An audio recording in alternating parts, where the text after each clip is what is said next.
Hi అండి. నేను మీకు ఈరోజు స్వీట్ పొటాటో తోటి ఎగ్ కలిపి పులుసు ఎలా వేసుకోవాలో చూపిస్తాను. దానికి ఏమేం కావాలంటే ఒక స్వీట్ పొటాటో కట్ చేసుకొని కొంచెం వాటర్లో పెట్టుకున్నాను, ఎందుకంటే అది బయట ఉంటే నల్లబడిపోతుంది. 2 ఎగ్స్, కొంచెం ఉల్లిపాయ ముక్కలు, కొంచెం కొత్తిమీర, 2 పచ్చిమిరపకాయలు, కొంచెం బెల్లం, కొంచెం పోపు దినుసులు, ఆవాలు, జీలకర్ర, ఎండుమిరపకాయ, శనగపప్పు, మినపప్పు, ఉప్పు, కారం, పసుపు, కొంచెం మెంతిపిండి. పులుసు కూరల్లో మెంతిపిండి వేసుకుంటే బాగుంటుందన్నమాట, అందుకని పెట్టుకున్నా. ఇప్పుడు మీకు ఎలా చేయాలనేది నేను చూపిస్తాను. ఇప్పుడు చూడండి, స్టవ్ వెలిగించుకుని కుక్కర్ పెట్టుకుని ఆయిల్ వేసుకున్నాను. ఆయిల్ వేసుకుని ఫస్ట్ ఏం చేద్దామంటే పోపు దినుసులు వేద్దాం. పోపు దినుసులు వేసేసి కొంచెం పోపు దినుసులు వేగిన తర్వాత అన్నీ వన్ బై వన్ అన్నీ వేసేసుకుందాం మొత్తం.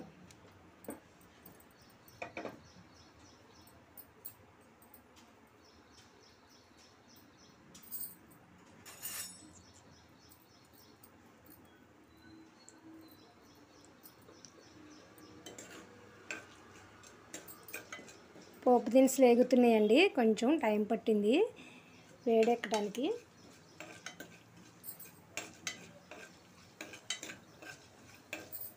ఈజీగా అయిపోతుంది, కుక్కర్లో వేసుకుంటే ఏ వంట అయినా ఈజీగా అయిపోతుంది, తొందరగా పని అయిపోతుంది.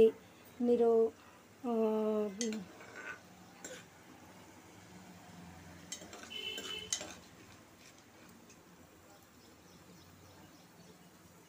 వేగిపోయినాయండి, ఎర్రమద్ద దినుసులు వేగిపోయినాయి చక్కగా. ఇప్పుడు ఉల్లిపాయ, పచ్చిమిరపకాయ, కొత్తిమీర అన్నీ వేసేసుకుని కలిపేసి మూత పెట్టేస్తే ఈజీగా అయిపోతుంది అన్నమాట కర్రీ. చూసారా, ఇప్పుడు ఒక్కొక్కటి వేసేస్తున్నా. బెల్లం వేసేసుకున్నాను. పులుసు కూరలో బెల్లం వేసుకుంటే బాగుంటుందండి. ఉప్పు, కారం, పసుపు, మెంతిపిండి. ఈ స్వీట్ పొటాటో ఉంది కదా, స్వీట్ పొటాటోని నీళ్లు తీసేసి ఓన్లీ ఇవే వేసుకోవాలి, వేసుకుని పెట్టుకోవాలి.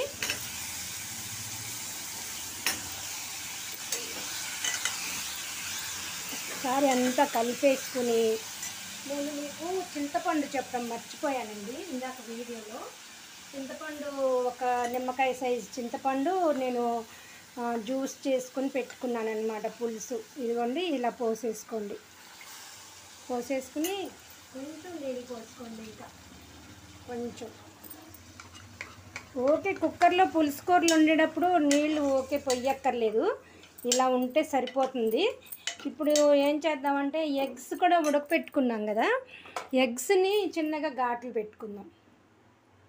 ఘాట్లు పెట్టుకుంటే దాంట్లోకి ఆ పులుసు వెళ్ళి బాగుంటుందన్నమాట. సరేనా? ఇలా ఇలా నాలుగు హోల్స్ చేసుకున్నాను. ఇప్పుడు కరివేపాకు ఒకటి లేదు నా దగ్గర, అందుకని కరివేపాకు వేసుకోలేదు.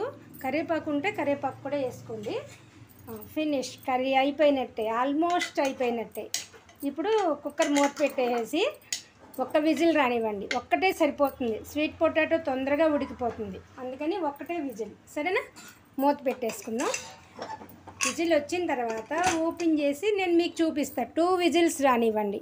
1 విజిల్. చూడండి, కుక్కర్ మూత ఓపెన్ చేస్తున్నా. వావ్, ఎంత బాగా కర్రీ అయిపోయిందో చూసారా? వావ్, ఎక్కువ వాటర్ పోసుకోకూడదండి, ఒక్క విజిల్ వస్తే సరిపోయింది, కర్రీ అయిపోయింది. చాలా బాగుంది, టెంప్టింగ్గా ఉందన్నమాట ఈ ఎగ్. సరేనా? మీరు కూడా తప్పకుండా ట్రై చేయండి. ట్రై చేసి ఈ ఎగ్గును స్వీట్ పొటాటో ఉంటే వేసుకోండి, బాగుంటుంది. దీన్ని చిలకడ దుంప అని అంటారు, అందరికీ అర్థం అవ్వాలని స్వీట్ పొటాటో అని చెప్పాను. ఇది చపాతీలోకి, పూరీలోకి, దోశల్లోకి కూడా బాగుంటుంది. సరేనా? ఈ స్వీట్ పొటాటో స్వీట్గా ఉంటుంది కదా, అందుకని దోశల్లోకైనా బాగుంటుంది అన్నమాట. రైస్లోకి పర్ఫెక్ట్ కర్రీ, ఇంకా రైస్లోకి అయితే పర్ఫెక్ట్. ఇక దానికోసం మీరు ఏమి వెనకాడాల్సిన అవసరం లేదు, చాలా బాగుంటుంది. సరేనా? ఎంత టెంప్టింగ్గా ఉందో చూసారా ఈ కర్రీ? మీరు కూడా తప్పకుండా ట్రై చేయండి. ట్రై చేసి చేసుకుని చూడండి, నాకు చెప్పండి ఎలా వచ్చిందనేది. సరేనా?